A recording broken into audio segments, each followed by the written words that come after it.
গীতা মাহাত্ম্য। ও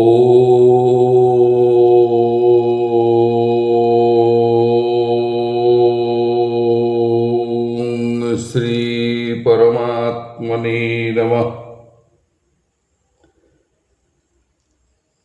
নমো নমো ভগবতে বাসুদেবায়। গীতার সারমর্ম। গীতা কেন পাঠ করব? গীতা পাঠ করার কেন প্রয়োজন? গীতা পাঠ করতে যে ব্যক্তি গীতা পাঠ করেন এবং গীতার পাঠ করার পর গীতা মাহাত্ম্য পাঠ করেন, তিনি পরমাত্মাকে প্রাপ্ত হয়। তাই বলা হয় গীতা পাঠের পর গীতা মাহাত্ম্য পাঠ করা অত্যন্ত প্রয়োজন।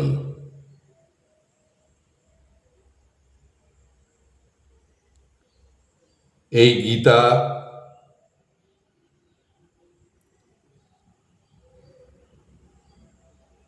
বেদের গূঢ় অর্থকে দর্পণের মতো প্রকাশিত করে।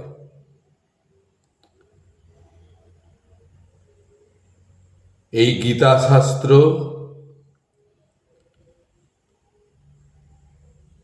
শ্রীকৃষ্ণ অর্জুনের যে কথোপকথন,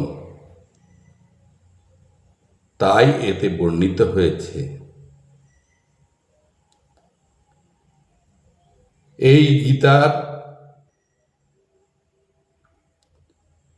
যে স্তবরত্নগুলি, সেইগুলি যার হৃদয়ে বিদ্যমান থাকে,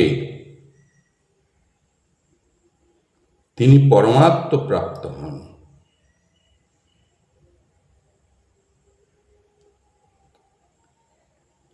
গীতা মাহাত্ম্য বিভিন্ন মতে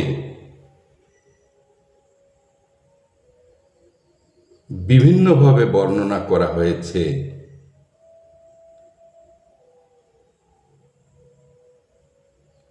গীতা প্রেস, গোরখপুর।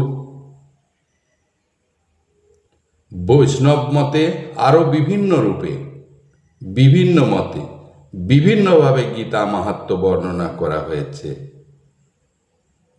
আজ আমি এই গীতা প্রেস গোরখপুরের যে গীতা মাহাত্ম্য, সেটি পাঠ করছি। আরেকদিন অন্যান্য বৈষ্ণব মত বা অন্যান্য মতেরগুলি পাঠ করব। শ্রী ভগবান উবাচ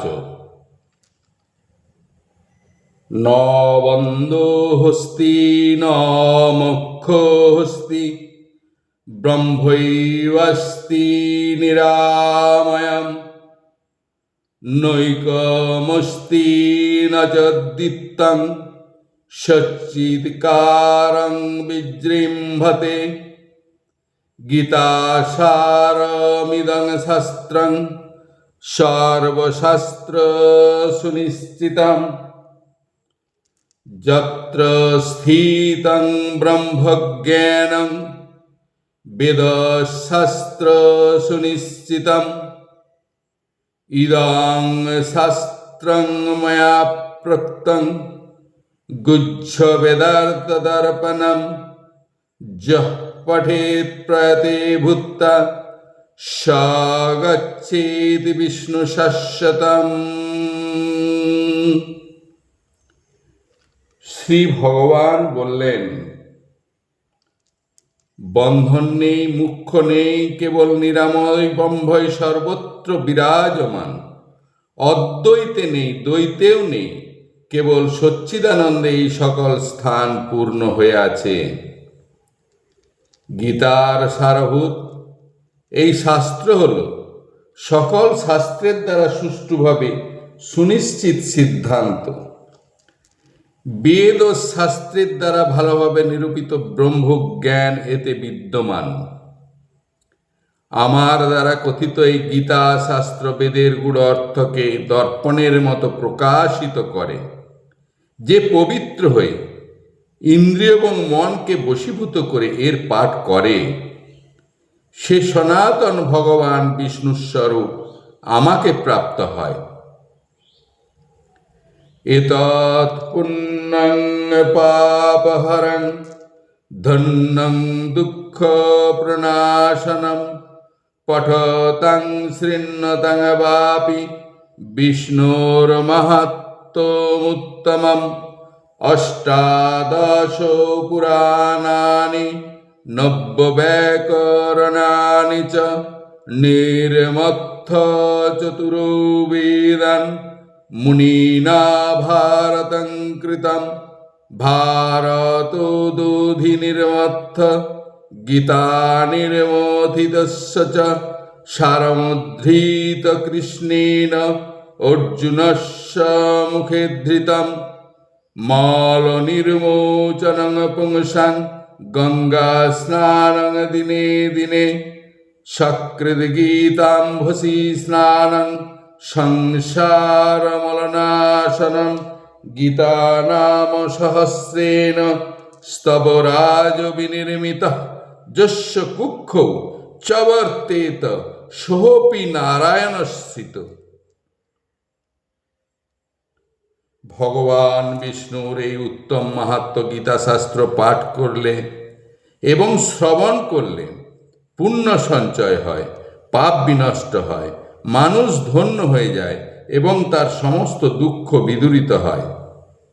মহামুনি ব্যাসদেব অষ্টাদশ পুরাণ, 9টি ব্যাকরণ এবং 4টি বেদ মন্থন করে মহাভারত রচনা করেছেন। আবার মহাভারত রূপী সমুদ্রকে মন্থন করায় গীতা প্রকটিত হয়, আর সেই গীতাকেও মন্থন করে গীতা সাররূপ তার অর্থ নিষ্কাশন করে ভগবান শ্রীকৃষ্ণ অর্জুনের মুখে তা আহুতি রূপে ঢেলে দিয়েছেন। গঙ্গায় প্রতিদিন স্নান করলে মানুষের কলুষ দূর হয়। গীতারূপিণী গঙ্গার জলে একবার মাত্র স্নান করলেই সমগ্র সংসারের মল বিনষ্ট হয়ে যায়। গীতার সহস্র নামের দ্বারা যে স্তবরত্নটি বিরচিত হয়েছে, সেইটি যার কুক্ষিতে বিদ্যমান থাকে, অর্থাৎ যিনি মনে মনে তাকে সর্বদা স্মরণ করেন, বলা হয় যে তিনি সাক্ষাৎ নারায়ণে পরিণত হয়ে যান। সর্ববেদময়ী গীতা সর্বধর্মময় মনু সর্বতীর্থময়ী গঙ্গা সর্বদেবময় হরি। পাদস্যা পার্থপাদং বা শ্লোকং শ্লোকধর্মব্যবা নিত্যং ধারয়তে যস্তু সমুখমধিগচ্ছতি। কৃষ্ণ বৃক্ষ সমুদ্ভূতা গীতামৃত হরিতকি। মানুষই কিং খাদ্যেত কলৌ মলৌ বিরোচনে। গঙ্গা গীতা তথা ভিক্ষু কপিলাসস্তসেবনম। বাসারং পদ্মনবস্য পাবনং কিং কলৌ যুগে।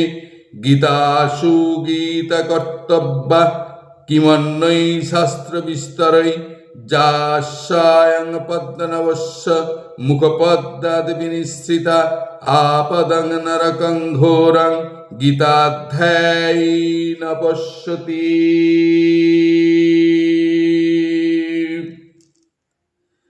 গীতা সম্পূর্ণ বেদময়ী, মনুস্মৃতি সর্বধর্মময়ী, গঙ্গা সর্বতীর্থময়ী এবং ভগবান বিষ্ণু হলেন সর্বদেবময়। যিনি গীতার সম্পূর্ণ একটি শ্লোক, অর্ধ শ্লোক, একটি চরণ অথবা অর্ধচরণ প্রতিদিন পাঠের দ্বারা ধারণ করেন, তিনি অন্তে মোক্ষপ্রাপ্ত হন। শ্রীকৃষ্ণরূপী বৃক্ষ হতে আবির্ভূত গীতারূপ অমৃতময়ী হরিতকী মানুষ কেন ভক্ষণ করে না, যা কলির সমস্ত মলকে দেহ হতে নিষ্কাশিত করে? কলিযুগে গঙ্গা, গীতা, সন্ন্যাসী, কপিলাগাভী, অশ্বত্থ বৃক্ষ সেবা এবং ভগবান বিষ্ণুর চিহ্নিত একাদশী তিথি, এদের চেয়ে বেশি পবিত্রকারী বস্তু আর কি আছে? গীতাকেই সুষ্ঠুভাবে পাঠ করা কর্তব্য, বিস্তৃতভাবে অন্য শাস্ত্র পাঠের আর প্রয়োজন কি? সাক্ষাৎ ভগবান বিষ্ণুর মুখপদ্ম হতে এই গীতার আবির্ভাব হয়েছে। গীতার অধ্যয়ন যিনি করেন, তাকে আপদ বিপদ ও ঘোর নরক দেখতে হয় না। ইতি শ্রী স্কন্ধ পুরাণে ব্রহ্মবিদ্যায়াং যোগশাস্ত্রে শ্রীকৃষ্ণার্জুন সংবাদে শ্রী গীতাসারে শ্রীমদ্ ভগবদ গীতা মাহাত্ম্যং সম্পূর্ণম।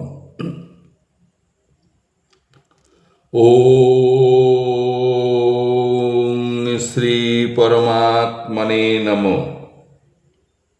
নমো ধ্যেয়স্য মণ্ডল মধ্যবর্তী নারায়ণ সরসিজাসন সন্নিবিষ্ট কেউরবান কনককুণ্ডলবান কিরীটিহারি হিরণ্ময় বুদ্ধিত শঙ্খচক্র।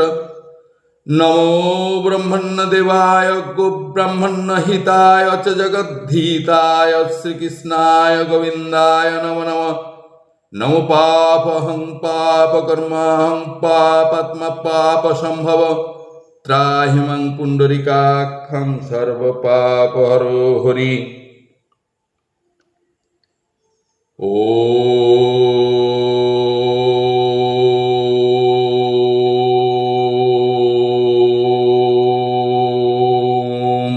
পূর্ণমাদঃ পূর্ণমিদং পূর্ণাৎ পূর্ণমুদচ্যতে পূর্ণস্য পূর্ণমাদায় পূর্ণমেবাবশিষ্যতে। ওম শান্তি শান্তি শান্তি। ওম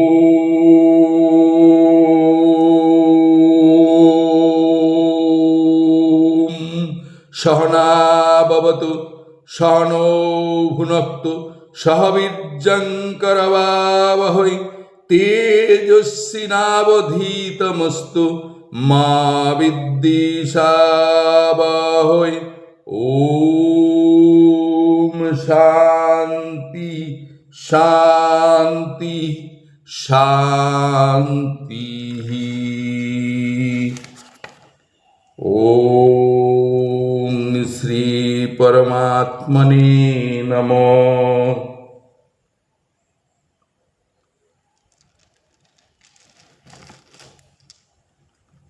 এখানে গীতা পাঠ, এরপর গীতা মাহাত্ম্য পাঠ শেষ করলাম।